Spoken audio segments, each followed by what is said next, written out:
Voces LGBTI al aire.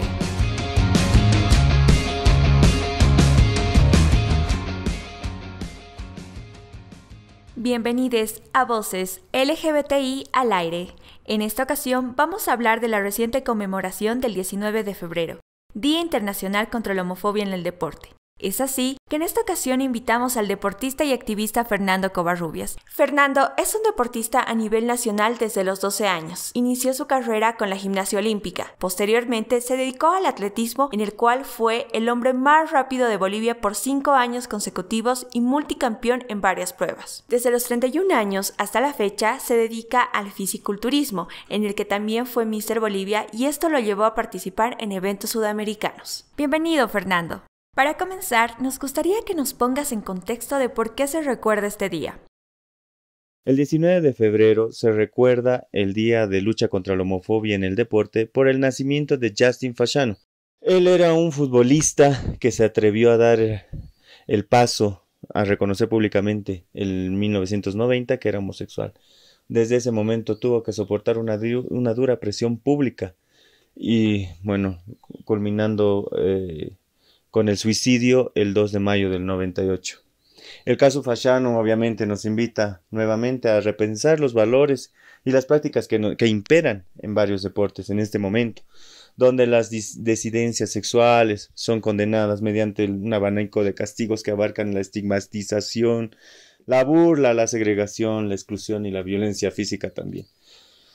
Esta misma dinámica también opera en torno a la homosexualidad. ¿A qué me refiero?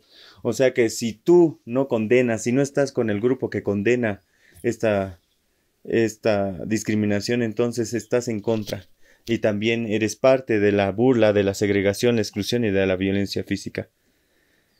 Homenajeamos al futbolista Fashanu y a todos los deportistas disidentes que trabajan por un deporte libre, inclusivo, respetuoso de los géneros y obviamente de todas las diversidades. ¿Cuáles consideras que son los desafíos que atraviesa la población LGBTI a nivel nacional e internacional en el deporte? Aunque las minorías han ganado espacios en estos últimos tiempos, todavía seguimos siendo vulnerables. Enfrentamos un peligro mucho mayor por ser minoría, como nos dicen, ¿no? Por efecto de una historia extensa y afianzada de marginalización, la comunidad LGTBI está destinada a hallarse entre las más afectadas siempre, cuando los regímenes represivos imponen restricciones a la sociedad civil. Obviamente esas condiciones, los grupos más vulnerables quedamos solos a nuestra suerte, a defendernos a nosotros mismos, a enfrentarnos contra el estigma de la sociedad, la discriminación y la intimidación. Y así nuestros derechos, los derechos de la comunidad LGBT son los primeros en ser atacados y los últimos en ser protegidos, obviamente. El deporte es históricamente un lugar de dominación masculina, reservando a un solo colectivo, los hombres que cumplen con los requisitos.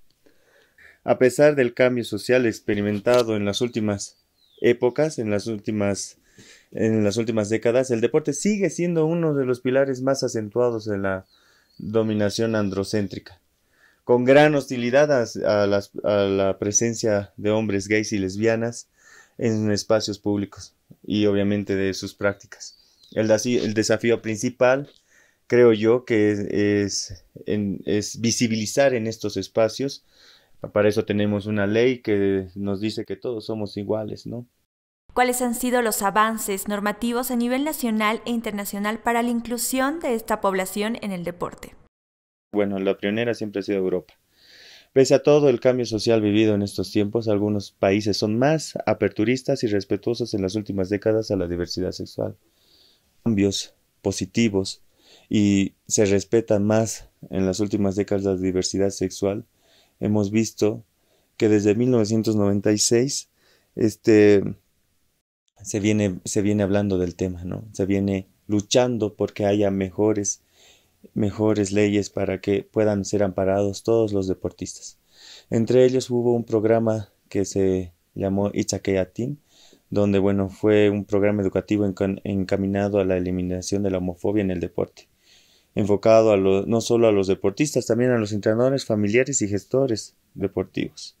Luego en Canadá salió otro programa, el 2006, que hablaba de lo mismo, ¿no? De donde proponía diferentes planes de actuación en el ámbito deportivo.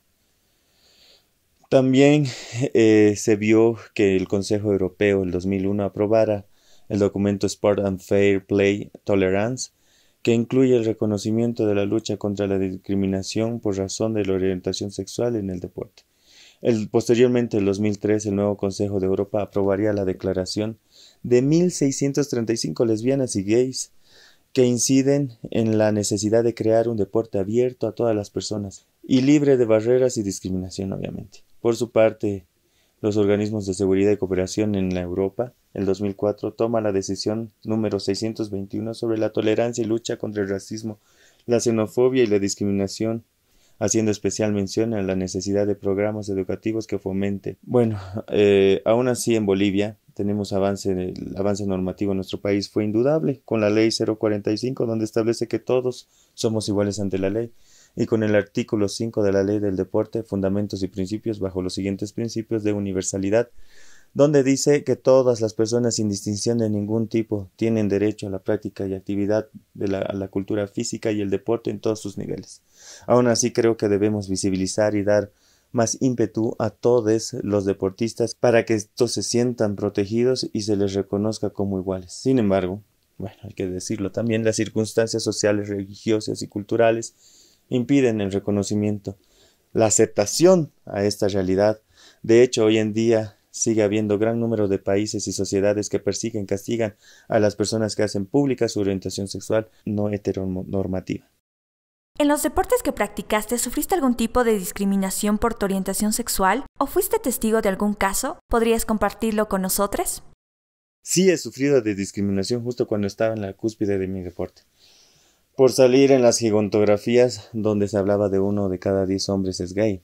Fui uno de los primeros en hacer incidencia en este tema, lo que me ocasionó burlas, comentarios, insultos por mis iguales. Aún así seguí y no caí ante cualquier otra discriminación. Continué siendo el campeón y bueno, de esa fue la manera que para mí era silenciar a los demás, ¿no?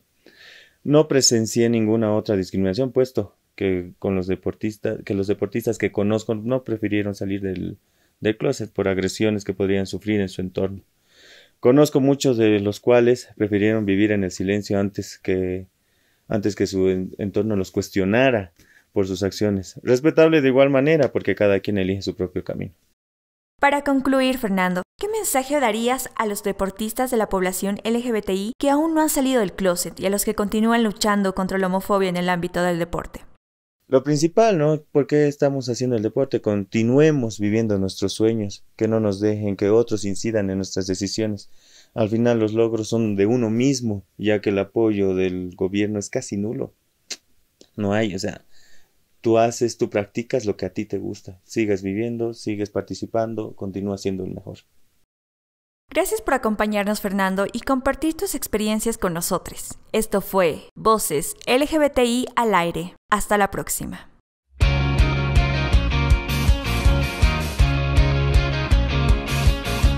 Voces LGBTI al aire es un archivo oral LGBTI. Queremos saber tu historia. Si deseas compartirla con nosotros, escríbenos a adesblog.libertad.glbt@gmail.com.